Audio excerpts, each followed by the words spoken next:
a todos los presentes. Les doy la más cordial bienvenida a este debate en el que abordaremos un tema que sigue generando intensas discusiones en nuestro país. El fujimorismo, ¿es un legado positivo o negativo para el Perú? El fujimorismo surgió durante el gobierno de Alberto Fujimori en los años de 1990. Marcó profundamente la historia del Perú porque por un lado se le reconoce por haber derrotado el terrorismo y estabilizado la economía en nuestro país, pero por el otro también se le reconoce porque hubo una brutal violación de los derechos humanos. Hoy analizaremos ambos aspectos, tanto el lado positivo como el negativo, con el propósito de reflexionar y debatir sobre el verdadero impacto que dejó el fujimorismo. Descartando los argumentos más consistentes, a continuación contamos con la presencia de 4 expertos, los cuales nos darán sus opiniones libres acerca de lo que sería el fujimorismo. Cabe mencionarles que cada uno de ellos cuenta con un tiempo mínimo de 3 minutos para que nos puedan argumentar tal posición. A continuación, Farías Seca Rosa nos acompaña. Buenos días, Farías. Buenos días con todos. Nosotros la postura a favor tenemos que durante el gobierno de Alberto Fujimori marcó un progreso y una recuperación en el país. A inicio de los años 90 el Perú vivía sumido en el terror causado por Sendero Luminoso y el MRTA. Durante el gobierno de Alberto Fujimori se logró la captura de Abimael Guzmán en 1992 junto con la ayuda del JEI. Esto fue un logro histórico porque permitió recuperar la paz y la seguridad en todo el país. Antes de esto, miles de peruanos vivían con miedo después de la violencia disminuyó drásticamente. Como dijo Fujimori de las Naciones Unidas, la democracia y la paz no pueden florecer donde reina el terror. Por eso su gobierno marcó el fin de una época de miedo y el comienzo de la recuperación de un país. Gracias, doctora. A continuación, Julio Domínguez Dávila, ¿qué tiene que decirnos? Bien, doctora. Bueno, me presento. Mi nombre es Julio Domínguez y como tú dices, Perú en la década del 90 estaba sumido en terrorismo. Pero bueno, Fujimori para derrotar esto también hizo varias atrocidades, por así decirlo. Se metió en universidades, capturó a personas que eran inocentes. Como un hecho puede ser cuando se lanzó de nuevo a la política una protesta que se llamó, si mal no me equivoco, que fue liderada por Toledo, se llamaban los 4 suyos. En esa protesta Fujimori junto a Vladimir Montesinos pusieron una bomba en un edificio, y en ese edificio murieron como algo de más de 100 personas, cientos de personas, y hubieron muchos heridos. Y eso es un acto de terrorismo, y venga de donde venga, el acto de terrorismo, ahí sea por el Estado o por terroristas, no se justifica. Además de eso, en 1992 Fujimori disolvió el Congreso con un autogolpe de Estado. Ese acto vulneró la separación de poderes y evitó la democracia bajo el gobernamiento de combatir el terrorismo. Y ningún hecho contra el crimen puede justificar la tortura, el asesinato o la eliminación de derechos de los ciudadanos, como hizo Fujimori en esos tiempos. Gracias. Bien, gracias, Julio. A continuación, contamos también con la opinión de la doctora Yanela Flores Galán. Doctora, ¿qué nos puede aportar sobre este tema tan polémico? Claro, muchas gracias, Luana. Miren, en este caso tiene razón, el gobierno de Fujimori estuvo marcado por graves casos de corrupción y sobre todo la violación de los derechos humanos, que fue el principal. En esto ellos destacan las matanzas que hubo en Barrios Altos en el año 1991, que ya todos conocemos porque fue noticia que estuvo en todos los diarios de comunicación. También contamos con lo que fue las miles de mujeres que fueron forzadas a esterilizarse y sobre todo a las mujeres indígenas. Estos hechos constituyen violaciones sistemáticas a los derechos fundamentales y afectaron la legitimidad del régimen tanto en el ámbito nacional como internacional. Gracias, doctora Yanela. A continuación tenemos también la presencia del doctor Chávez Taneira Ulises. Buenas tardes, doctor. ¿Qué tiene que decir acerca de este tema tan polémico? Ya, ok, muchas gracias. Pongamos un ámbito de contexto del año 90, quien fue Alberto Fujimori, quien se integra y es el presidente del Perú, ya que en el Perú en esa época estaba una época demasiado devastadora. en el ámbito económico, social y salud, entre otras cosas, ya que antiguamente hubo otro presidente quien bajó toda la infraestructura del Perú.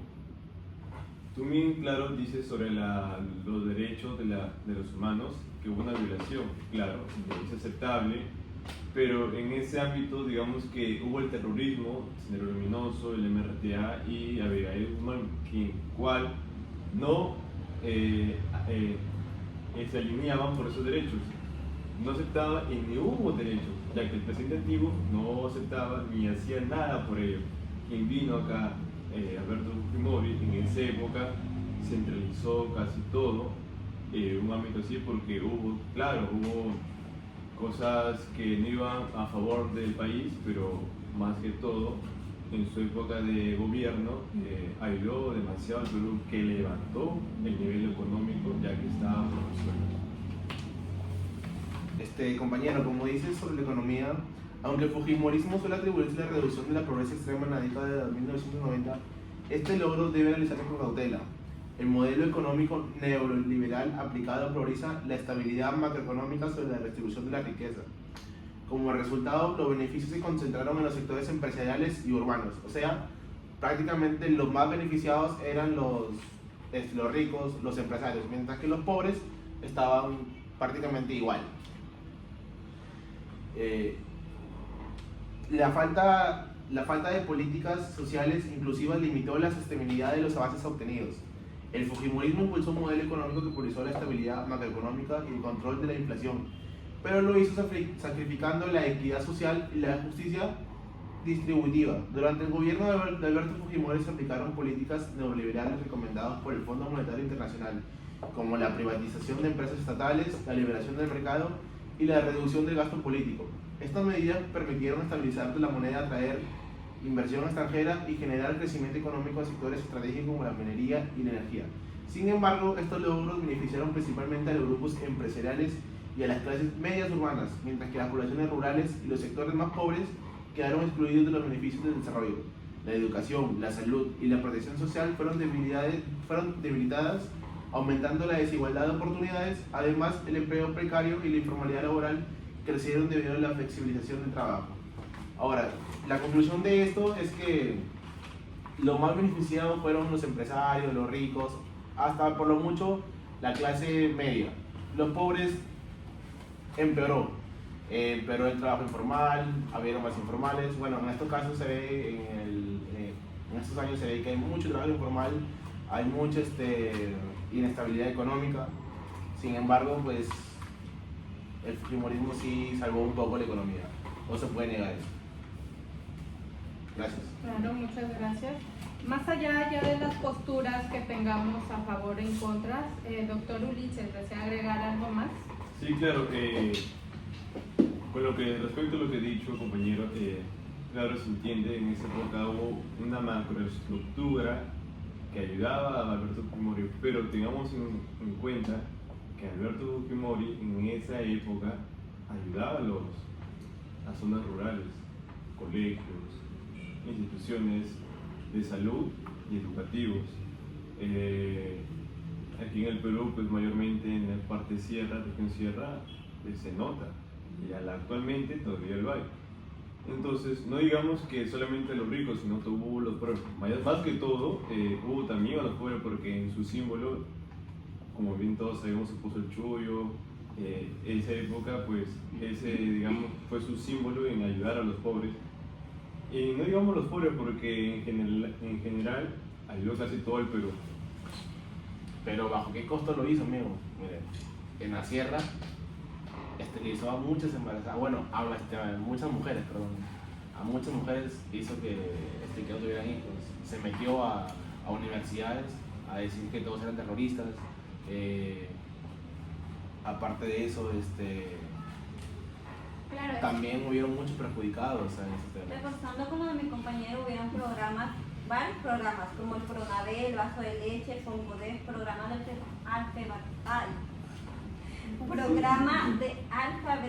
alfabetización, que ayudaron a muchos peruanos y sobre todo de zonas rurales que supuestamente el Estado tenía abandonados en el durante la gestión de Alberto Fujimori, él se acercó demasiado al pueblo, que se puede decir, las zonas pobres en sí, para darles muchos beneficios como estos tipos de programas.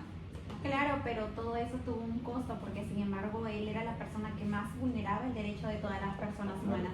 O sea, está bien que tenga propósitos, que haya hecho proyectos muy grandes que han beneficiado a nuestro país, que todo el mundo los puede reconocer, pero sin embargo tampoco podemos omitir las consecuencias de esos logros que él realizó durante todo su trayecto. Más allá de las posturas que hemos presentado hoy en día, posturas a favor o en contra, el fujimorismo constituye una etapa fundamental en la historia contemporánea del Perú. Su impacto político, económico, social ha dejado huellas profundas en la institucionalidad y en la cultura política del país. Analizar este periodo resulta indispensable para comprender la evolución del Estado peruano, las transformaciones en las relaciones entre poder y ciudadanía y los desafíos actuales de la democracia. Desde la historia permite rescatar lecciones sobre gobernabilidad, liderazgo y límites del poder. Con esto, concluyendo, quiero agradecer a cada uno de nuestros invitados, los doctores presentes, especialistas en la materia directamente. Gracias por haber acudido a este debate, gracias por su participación, gracias por sus argumentos. Eso sería todo.